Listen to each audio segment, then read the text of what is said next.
Doctor Bhimrao Ambedkar.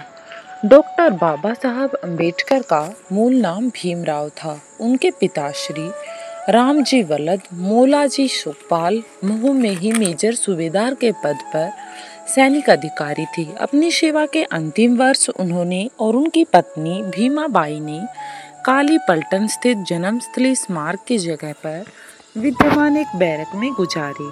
सन 1891 में 14 अप्रैल के दिन जब रामजी सूबेदार अपनी ड्यूटी पर थे, 12 बजे यहीं भीमराव का जन्म हुआ। कबीरपंथी पिता और धर्मपरायण माता की गोद में बालक का आरंभिक काल अनुशासित रहा। अब बात करते हैं भीमराव अंबेडकर की शिक्षा के बारे में।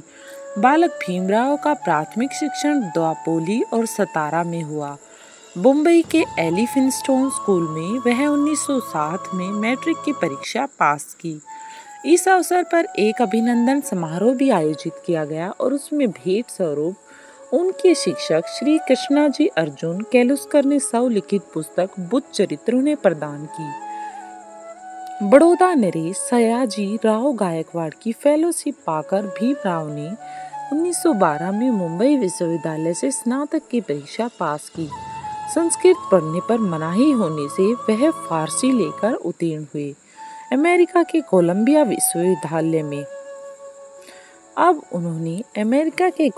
विश्वविद्यालय में बीए के बाद एमए के अध्ययन हेतु बड़ौदा नरेश सयाजी गायकवाड़ की पुणे फेलोशिप पाकर वह अमेरिका के कोलंबिया विश्वविद्यालय में दाखिल हुए। सन 1915 में उन्होंने स्नातकोत्तर की उपाधि की परीक्षा पास की। इस हेतु उन्होंने अपना शोध प्राचीन भारत का वाणिज्य लिखा था। उसके बाद 1916 में कोलंबिया विश्वविद्यालय अमेरिका से ही उन्होंने पीएचडी की उपाधि प्राप्त की थी। उनके पीएचडी शोध का विषय था ब्रिटिश भारत में प्रांतीय वित्त का विकेंद्रीकरण, decentralization. London School of Economics and Political Science. यहाँ पर उन्होंने फेलोशिप समाप्त होने पर उन्होंने भारत लौटना था, अतः वे ब्रिटेन होते हुए लौट रहे थे। उन्होंने वहाँ London School of Economics and Political science में एमएससी और डीएससी और विधि संस्थान में बार एचलो की उपाधि हेतु स्वयं को पंजीकृत किया और भारत लौटी। सबसे पहले छात्रवृत्ति की शर्त के अनुसार बड़ौदा नरेश के दरबार में सैनिक अधिकारी तथा वित्तीय सलाहकार का दायित्व स्वीकार किया।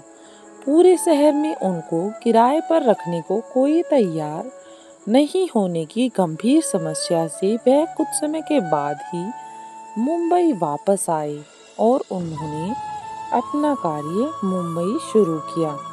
उसके बाद बात करते हैं दलित प्रतिनिधित्व की। वहाँ परेल में डबक चाल और श्रमिक कॉलोनी में रहकर अपनी अधूरी पढ़ाई पूरी की और पढ़ाई को पूरी करने हेतु पार्ट टाइम अध्यापकों और वकालत कर अपनी धर्मपत्नी रमाबाई के साथ जीवन निर्वाह किया। सन 1919 में डॉक्टर भीमराव ने राजनीतिक सुधार हेतु गठित साउथ बरो आयोग के समक्ष राजनीति में दलित प्रतिनिधियों के पक्ष में साक्ष्य दी और वे अपने कार्यकाल में लगातार काम करते रहे। अशिक्षित और निर्धन लोगों को जागरूक बनाने के लिए काम किया। पंडित भीमराव अंबेडकर के बारे में कौन नहीं जानता। उन्होंने मुख्य और अशिक्षित और निर्धन लोगों को जागरूक बनाने के लिए मक्कू नायक और बहिष्कृत भारत साप्ताहिक पत्रिकाएं संपादित की और अपनी अधूरी पढ़ाई पूरी करने के लिए वह लंदन और जर्मनी जाकर वहां से एमएससी,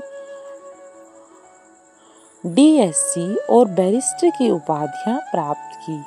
उनके एमएससी का शोध विषय साम्राज्य वित्त के प्रांतीय विकेंद्रीकरण का विश्लेषणात्मक अध्ययन और उनके डीएससी उपाधि का विषय रुपए की समस्या और उसका उद्भव, उपाय और भारतीय चलन और बैंकिंग का इतिहास था। ये उनके प्रमुख विषय माने जाते थे। डी लिट की मानद उपाधियों में से भीमराव अंबेडकर को सम्मानित किया गया। उनकी मेन जो हम उपाधि की बात करें तो बाबा साहब डॉक्टर अंबेडकर को कोलंबिया में विश्वविद्यालय ने LLD और उस्मानिया विश्वविद्यालय ने डी लिट की मानक उपाधियों से सम्मानित किया था। इस प्रकार डॉक्टर अंबेडकर वैश्विक युवाओं के लिए प्रेरणा बन गए, क्योंकि उनके नाम के साथ BA, MA, MSc, PhD, barrister, DSc, D Litt आदि कुल 26 उपाधियां जुड़ी हुई थी। आप जानते हैं डॉक्टर भीमराव अंबेडकर एक बहुत ही एजुकेटेड इंसान थे। उन्होंने अपने जीवन काल में बढ़ चढ़कर हर जगह योगदान दिया।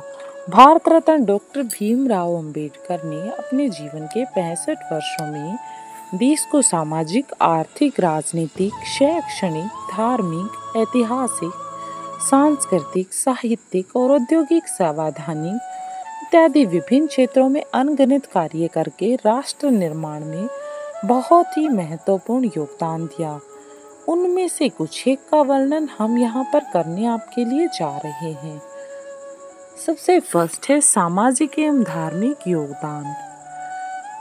डॉक्टर भीमराव अंबेडकर ने मानव अधिकार जैसे दलितों एवं दलित आदिवासियों के मंदिर प्रवेश में, पानी पीने, छुआछूत, जाति पाति, ऊंच नीच जैसी सामाजिक कुरीतियों को मिटाने के लिए मनुस्मृति दहन, महांड सत्याग्रह, नासिक सत्याग्रह, येवला की गर्जना जैसे आंदोलन चलाए, जिसमें बेजुबान, शोषित और अशिक्षित लोगों को जगाने के लिए वर्ष 1927 से 1956 के दौरान मुकनायक बहिष्कृत भारत समता जनता और प्रबंध भारत नामक 5 साप्ताहिक एवं पाक्षिक पत्र पत्रिकाओं का संपादन किया। कमजोर वर्गों के छात्रों को छात्रावासों, रात्रि स्कूलों, ग्रंथालयों तथा शैक्षणिक गतिविधियों के माध्यम से अपने दलित वर्ग शिक्षा समाज में सन 1924 के जरिए अध्ययन करने और साथ ही आय अर्जित करने के लिए उनको सक्षम बनाया गया। सन 1945 में उन्होंने पीपुल्स एजुकेशन सोसाइटी के जरिए मुंबई में सिद्धार्थ महाविद्यालय तथा औरंगाबाद में मिलिंद महाविद्यालय की स्थापना की। बौद्धिक वैज्ञानिक प्रतिष्ठा भारतीय संस्कृति वाले बौद्ध धर्म की 14 अक्टूबर 1956 को 5 लाख लोगों के साथ नागपुर में दीक्षा ली तथा भारत में बौद्ध धर्म को पुनर्स्थापित कर अपने अंतिम ग्रंथ द बुद्धा एंड हिज धीमा के द्वारा निरंतर वृद्धि का मार्ग प्रशस्त किया। जात पात तोड़क मंडल लाहौर के अधिवेशन के लिए तैयार अपने अभिभाषण को जाति भेद निर्मूलन नामक उनके ग्रंथ ने भारतीय समाज को धर्म ग्रंथों में व्याप्त मिथ्या, अंधविश्वास एवं अंधश्रद्धा से मुक्ति दिलाने का कार्य किया। हिंदू विधेयक संहिता के जरिए महिलाओं को तलाक, संपत्ति में उत्तराधिकार आदि का प्रावधान कर उसके कार्यान्वयन के लिए भी वह जीवन पर्यंत संघर्ष करते रहे। उनका संघर्ष तो अनमोल था। अब बात करते हैं आर्थिक, वित्तीय और प्रशासनिक योगदान।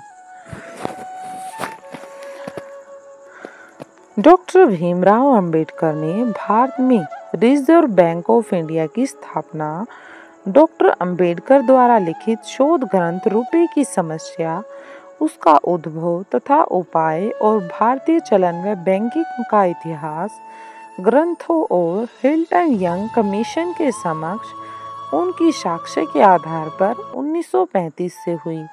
उनके दूसरे शोध ग्रंथ ब्रिटिश भारत में प्रांतीय वित्त का विकास के आधार पर देश में वित्त आयोग की स्थापना हुई। कृषि में सहकारी खेती के द्वारा पैदावार बढ़ाना, सतत विद्युत और जल आपूर्ति करने का उपाय बताया।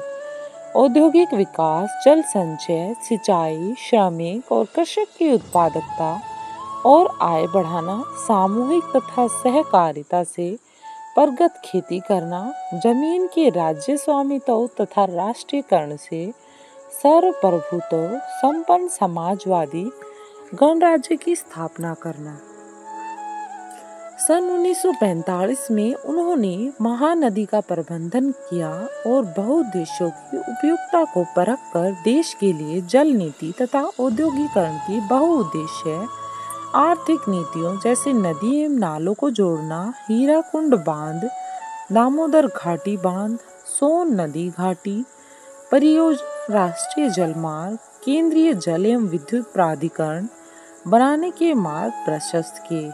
सन 1940 में प्रस्तावित केंद्रीय जलमार्ग तथा सिंचाई आयोग के प्रस्ताव को 4 अप्रैल 1945 को वायसराय द्वारा अनुमोदित किया गया तथा बड़े बांधों वाली तकनीकों को भारत में लागू करने हेतु प्रस्तावित किया गया। उन्होंने भारत के विकास हेतु मजबूत तकनीकी संगठन का नेटवर्क ढांचा प्रस्तुत किया। उन्होंने जल प्रबंधन तथा विकास और नैसर्गिक संसाधनों को देश की सेवा में सार्थक रूप से प्रयुक्त करने का मार्ग प्रशस्त किया। संविधान तथा राष्ट्र निर्माण में डॉक्टर भीमराव अंबेडकर की भूमिका। अब बात करते हैं, उन्होंने अपना समता, समानता, बंधुता एवं मानवता आधारित भारतीय संविधान को 2 वर्ष 11 महीने और 17 दिन के कठिन परिश्रम से तैयार कर 26 नवंबर 1949 को तत्कालीन राष्ट्रपति डॉक्टर राजेंद्र प्रसाद को सौंपकर देश के समस्त नागरिकों को राष्ट्रीय एकता, अखंडता और व्यक्ति की गरिमा के जीवन पद्धति से भारतीय संस्कृति को अभिभूत किया। वर्ष 1951 में महिला सशक्तिकरण का हिंदू संहिता विधेयक पारित करवाने में प्रयास किया और पारित न होने पर स्वतंत्र भारत के प्रथम कानून मंत्री के पद से इस्तीफा दे दिया। वर्ष 1955 में अपना ग्रंथ भाषाई राज्यों पर विचार प्रकाशित कर आंध्र प्रदेश, मध्य प्रदेश, बिहार, उत्तर प्रदेश और महाराष्ट्र को छोटे छोटे और प्रबंधन योग्य राज्यों में पुनर्गठित करने का प्रस्ताव किया गया, जो उसके 45 वर्षों बाद कुछ प्रदेशों में साकार हुआ। वित्त आयोग, महिला पुरुष के लिए सम्मान, नागरिक हिंदू संहिता, राज्य पुनर्गठन, बड़े आकार के राज्यों को छोटे आकार में संगठित करना, राज्य के नीति निर्देशक तत्व, मौलिक अधिकार, मानव अधिकार, कंट्रोलर व ऑडिटर जनरल, निर्वाचन आयोग तथा राजनीतिक ढांचे को मजबूत बनाने वाले सशक्त सामाजिक, आर्थिक, शैक्षणिक एवं विदेश नीतियां अपनाई। प्रजातंत्र को मजबूती प्रदान करने के लिए राज्य के तीनों अंगों न्यायपालिका, कार्यपालिका एवं विधायिका को स्वतंत्र और पृथक बनाया तथा समान नागरिक अधिकार के अनुरूप एक व्यक्ति, एक मत और एक मूल्य के तत्वों को प्रतिस्थापित किया। विधायिका, कार्यपालिका एवं न्यायपालिका में अनुसूचित जाति एवं जनजाति के लोगों की सहभागिता संविधान द्वारा सुनिश्चित की तथा भविष्य में किसी भी प्रकार की विधायिकता जैसे ग्राम पंचायत, जिला पंचायत, पंचायत राज इत्यादि में सहभागिता का मार्ग प्रशस्त किया। सहकारी और सामूहिक खेती के साथ साथ उपलब्ध जमीन का राष्ट्रीयकरण कर भूमि पर राज्य का स्वामित्व स्थापित करने तथा सार्वजनिक प्राथमिक उद्यमों यथा बैंकिंग, बीमा आदि उपक्रमों को राज्य नियंत्रण में रखने की पुरजोर सिफारिश की तथा कृषि की छोटी जोतों पर निर्भर बेरोजगार श्रमिकों को रोजगार के अधिक अवसर प्रदान किए गए। उन्होंने औद्योगिकरण के लिए भी काफी सारी सिफारिशें की, जिससे कि औद्योगिकरण को बढ़ावा मिल सके। शिक्षा, सामाजिक सुरक्षा एवं श्रम कल्याण। अब जहाँ पर बात आती है शिक्षा की, वायसराय की काउंसिल में श्रम मंत्री की हैसियत से श्रम कल्याण के लिए श्रमिकों को 12 घंटे से घटाकर 8 घंटे कार्य समय, समान कार्य समान वेतन, प्रसूति अवकाश, सवैतनिक अवकाश, कर्मचारी राज्य बीमा योजना, स्वास्थ्य सुरक्षा, कर्मचारी भविष्य निधि अधिनियम 1952 बनाना, मजदूरों एवं कमजोर वर्ग के हितों के लिए तथा सीधे सत्ता में भागीदारी के लिए स्वतंत्र मजदूर पार्टी का गठन कर 1937 के मुंबई प्रेसिडेंसी चुनाव में 17 में से उन्होंने 15 सीटें जीती। कर्मचारी राज्य बीमा के तहत स्वास्थ्य अवकाश, अपंग सहायता, कार्य करते समय आकस्मिक घटना से हुए नुकसान की भरपाई करने और अन्य अनेक सुरक्षात्मक सुविधाओं को श्रम कल्याण में शामिल किया। कर्मचारियों को दैनिक भत्ता, अनियमित कर्मचारियों को अवकाश की सुविधा, कर्मचारियों के वेतन श्रेणी की समीक्षा, भविष्य निधि, कोयला खदान तथा माइका खनन में कार्यरत कर्मियों को सुरक्षा। संशोधन विधेयक सन 1944 में पारित करने में उन्होंने महत्वपूर्ण भूमिका निभाई और एक महत्वपूर्ण कार्य किया। सन 1946 में उन्होंने निवास, जल आपूर्ति, शिक्षा, मनोरंजन, सहकारी प्रबंधन आदि से श्रम कल्याण नीति की नींव डाली। भारतीय श्रम सम्मेलन की शुरुआत की, जो अभी निरंतर जारी है, जिसमें प्रतिवर्ष मजदूरों के ज्वलंत मुद्दों पर प्रधानमंत्री की उपस्थिति में चर्चा होती है और इसके निराकरण के प्रयास किए जाते हैं। श्रम कल्याण निधि के क्रियान्वयन हेतु सलाहकार समिति बनाकर उसे जनवरी 1944 में अंजाम दिया। भारतीय सांख्यिकी अधिनियम पारित कराया ताकि श्रम की दशा, दैनिक मजदूरी, आय के अन्य स्रोत, मधु संपत्ति, ऋण, आवास, रोजगार, जमा पूंजी तथा अन्य निधि व श्रम विवाद से संबंधित नियम संभव कर दिया। नवंबर 8, 1943 को उन्होंने 1926 से लंबित भारतीय श्रमिक अधिनियम को सक्रिय बनाकर उसके तहत भारतीय श्रमिक संघ संशोधन विधेयक प्रस्तावित किया तथा उसे सख्ती से लागू कर दिया। स्वास्थ्य बीमा योजना, भविष्य निधि अधिनियम, कारखाना संशोधन अधिनियम, श्रमिक विवाद अधिनियम, न्यूनतम मजदूरी अधिनियम और विधिक हड़ताल के अधिनियम को श्रमिकों के कल्याणार्थ हेतु उन्होंने निर्माण कराया।